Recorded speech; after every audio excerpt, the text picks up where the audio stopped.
మనలో అంతటా బయట లోపల అంతటా దర్శించేవాడు ఎవడైతున్నాడో వాడు ఆనుష్ఠికం స్తవే. ఈ స్తోత్రం ఏదైతుందో తేనా స్వ, అదేం చెప్తుంది? దానివల్ల తేనా స్వ, దానివలన శ్రవణం చేయడం వల్ల కానీ, మననం చేయడం వల్ల కానీ, ధ్యానించడం వల్ల కానీ, కీర్తన చేయడం వల్ల కాదు, ఏం జరుగుతుందంట?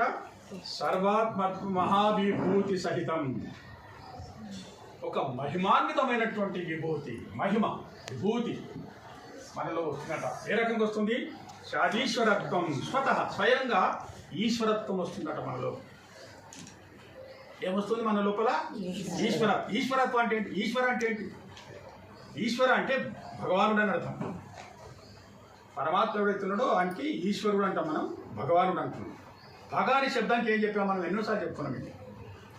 ఐశ్వర్యస్య సమగ్రస్య వీర్యస్య యశస శ్రియ జ్ఞాన వైరాగ్యయోశ్చైవ షణ్ణ భగ ఇతీరిన శాస్త్రం చెప్తుంది.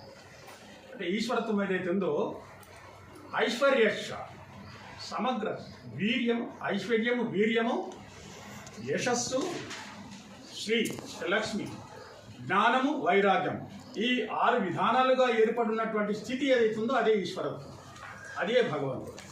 అంటే భగవంతుడు అనే దానికి ఏంటంటే ఐశ్వర్యం. తర్వాత ఐశ్వర్యం అంటే ఏంటి?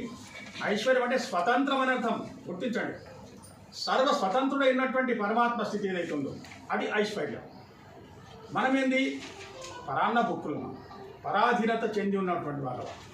మనం పరాధీనత్వంతో ఉన్నాం, కానీ పరమాత్ముడు పరాధీనంతో లేడు. ఏ రకంగా ఉన్నాడైనా?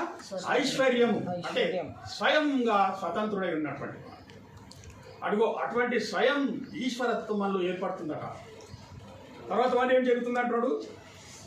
స్వతః సిద్ధ్యేత్ పునరష్టత, స్వయంగా అష్టసిద్ధులు కూడా మనకు లభిస్తాయని చెప్తున్నాడు. అష్టమూర్తుల యొక్క కరుణ కూడా మనకు లభిస్తుందని చెప్తున్నాడు. ఈ అష్టమూర్తులు ముందేదో చెప్పాడు ముందర శ్లోకంలో.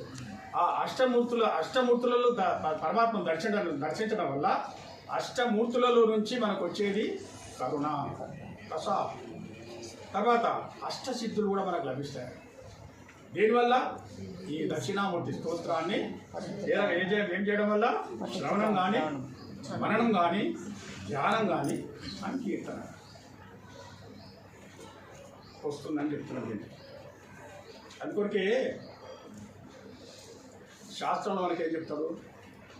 జంతువునాం నరజన్మ దుర్లభం అతః పుంస్త్వం